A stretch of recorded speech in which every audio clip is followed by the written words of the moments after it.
नियमनों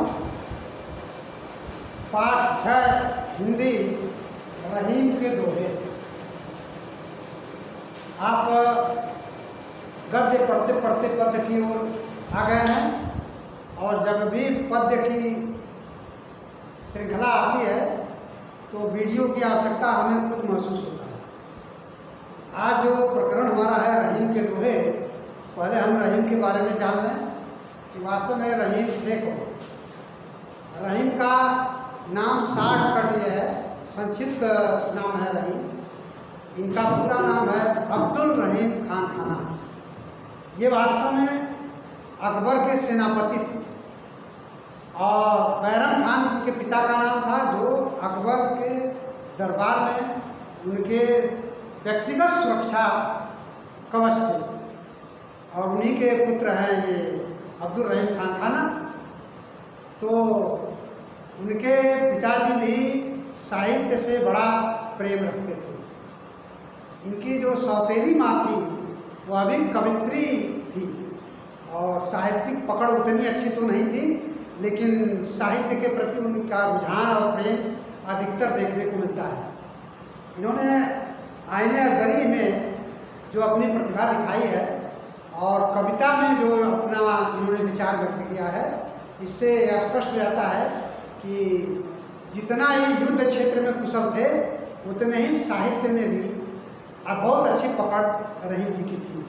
और रहीम ने जो दोहे लिखे हैं उसमें हमारे जीवन की आवश्यकताओं के पीछे जो हमारी गतिविधियाँ होती हैं उसमें कितना नैतिक गुण का समावेश होना चाहिए, इनके हर दोहे से कुछ न कुछ हमको मिल जाता है।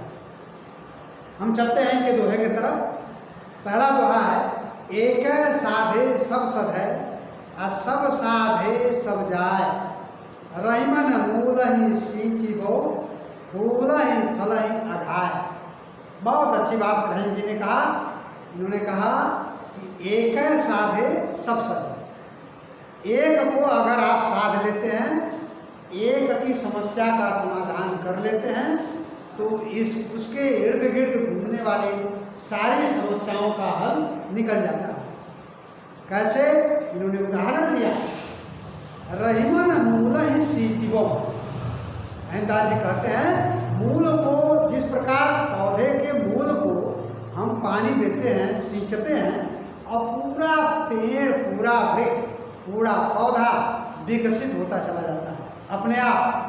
हम पत्ते को, शाखाओं को, फलों को, फूलों को जल नहीं देते, सिर्फ जल जड़ को देते हैं। उसी प्रकार इन्होंने सबको साधने के बजाय एक को साधने की बात कही है। दूसरा, रहीमन अत्न कीजिए गई रहिए निज कान, सहजन अति फूले तहु डार पात की हान।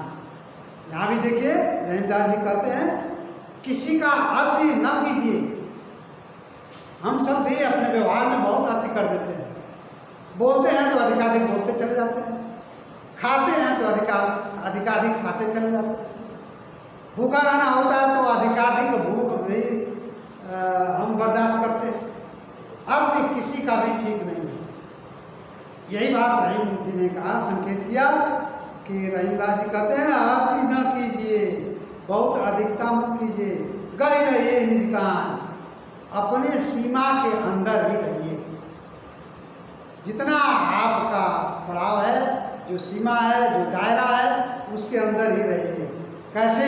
उन्होंने उदाहरण दिया, सहजन जो औषधि के काम में आता है, सहजन का फल, पत्ता, छाल, जड़ सब औषधि के काम आता है। लेकिन जब वो फूल और फल से लद जाता है तो फूल और फल तो जाता ही है, उसकी डालियां भी टूट के गिर जाती हैं, उसका कोई अस्तित्व नहीं रहता। उसी प्रकार अति करने पर, जिस प्रकार सहजन के शाखा पर अधिक फूल और फल लग जाने के कारण उसके वजन से वह डाली टूट जाती है, अर्थात सहजन के पेड़ की हानि होती है।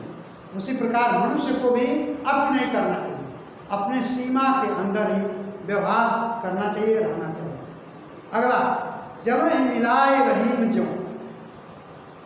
अब देखिए तीसरी बात इन्होंने क्या कहा, जल ही मिलाए रहीम ज्यों कियो आप सग चीर। रहीमदास जी कहते हैं जिस प्रकार दूध जल को अपने में मिलाकर अपने जैसा बना लेता है, फिर से ध्यान दीजिए, जिस प्रकार दूध जल को मिलाकर अपने में मिलाकर अपने जैसा बना लेता है। आगे क्या कहा, अगबहि आपहि आप त्यों सकल आच की भीड़। यानी अगबहि माने, अगबहि का अर्थ आपके लिए शब्द नया होगा, लेकिन अगबहि माने आग पर वही दूध चढ़कर अपने जलकर और तब तक साथ नहीं छोड़ता है जब तक आग जल को वाष्प बनाकर जलाकर ऊपर नहीं भेज देता। अर्थात कहने का आशय यह है कि हमें मित्रता जिससे भी करनी चाहिए दूध और पानी की तरह करना चाहिए। जिस तरह दूध पानी को मिलाकर अपने में जैसा बना लेता है और तब तक साथ नहीं छोड़ता जब तक आग उसे जलाकर वाष्प बनाकर ऊपर नहीं या उसमें से निकाल नहीं देता।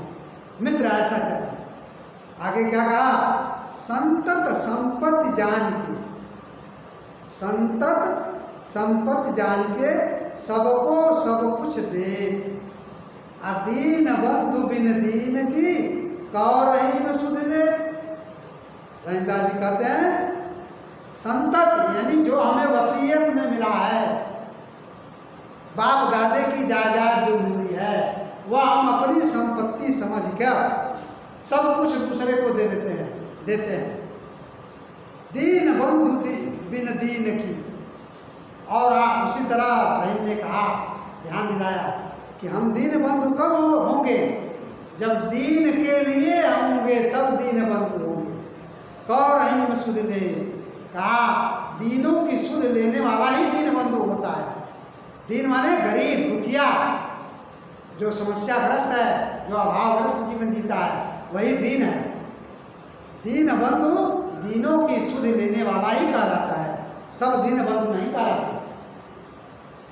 रहीमन ऋष को छाड़ के करो गरीबी भेष, आ मीठो बोलो न चलो सबे तुम्हारी देश। बहुत अच्छी बात यहाँ रहीमदास जी ने कहा। रहीमन ऋष को छाड़ के। रहीमदास जी कहते हैं ऋष माने क्रोध, घमंड, अभिमान, अहंकार।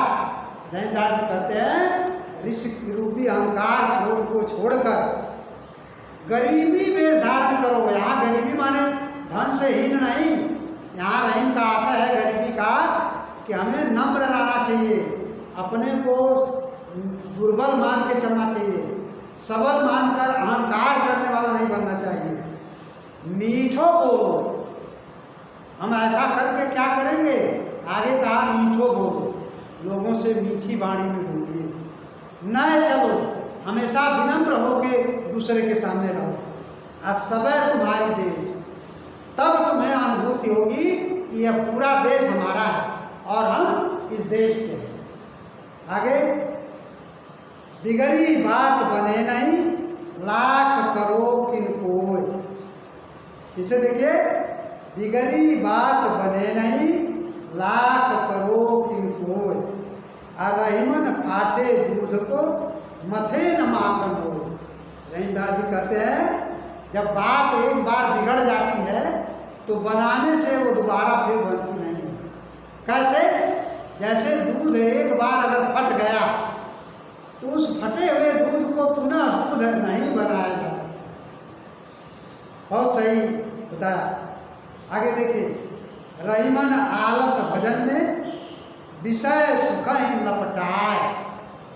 घास चरे पशु स्वाद दे गुरु गुरु गाय खाए। माने क्या मतलब?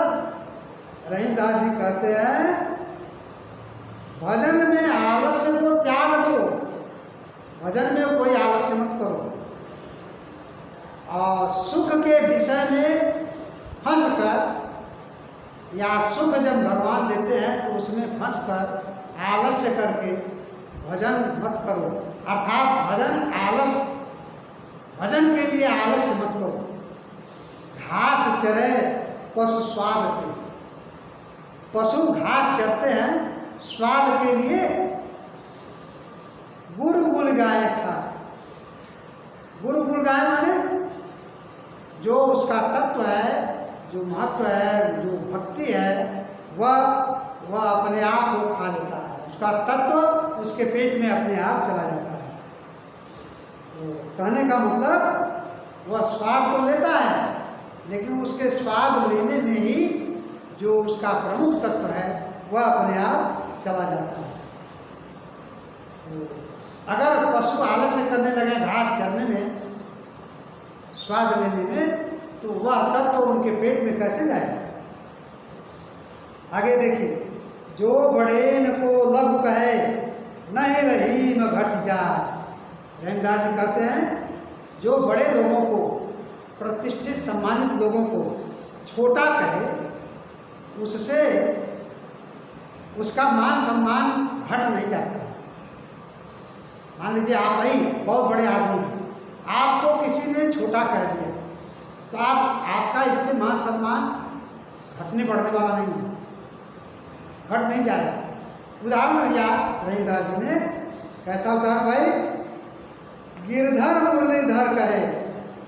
गिरधर माने जो पर्वत को धारण करने वाले भगवान कृष्ण, अंगुली पर उन्होंने गोवर्धन पर्वत को उठा लिया था। ऐसे गिरधर श्री कृष्ण को लोग वंशीधर भी कहते हैं, मुरलीधर भी कहते हैं। मुरली माने एक बांस की टुकड़ी, बांस का एक टुकड़ा, उसका कितना भार है, लेकिन उसको भी धारण करने वाला अर्थात मुरलीधर कहा जाता है। भगवान कृष्ण को क्या इससे दुख होता है? कतई नहीं, भगवान कृष्ण से बड़ा कौन है। लेकिन जब वो उनको गिरधर भी कहा गया और मुरलीधर भी कहा गया, उसी प्रकार कहते हैं कि बड़े लोगों को कोई अगर छोटा करता है तो उसके मान सम्मान में कोई कमी नहीं होती। आगे क्या कहा? जय रहीम मन आपनो कीनो चार चको। रहीमदास जी कहते हैं जो अपने मन को चकोर की तरह चंद्रमा को एक टकरी लगाकर देखता रहता है, जिस तरह चकोर चंद्रमा को एक टकटकी लगा के देखता रहता है, उस प्रकार अपने मन को निशिवासर लाग्यो रहे।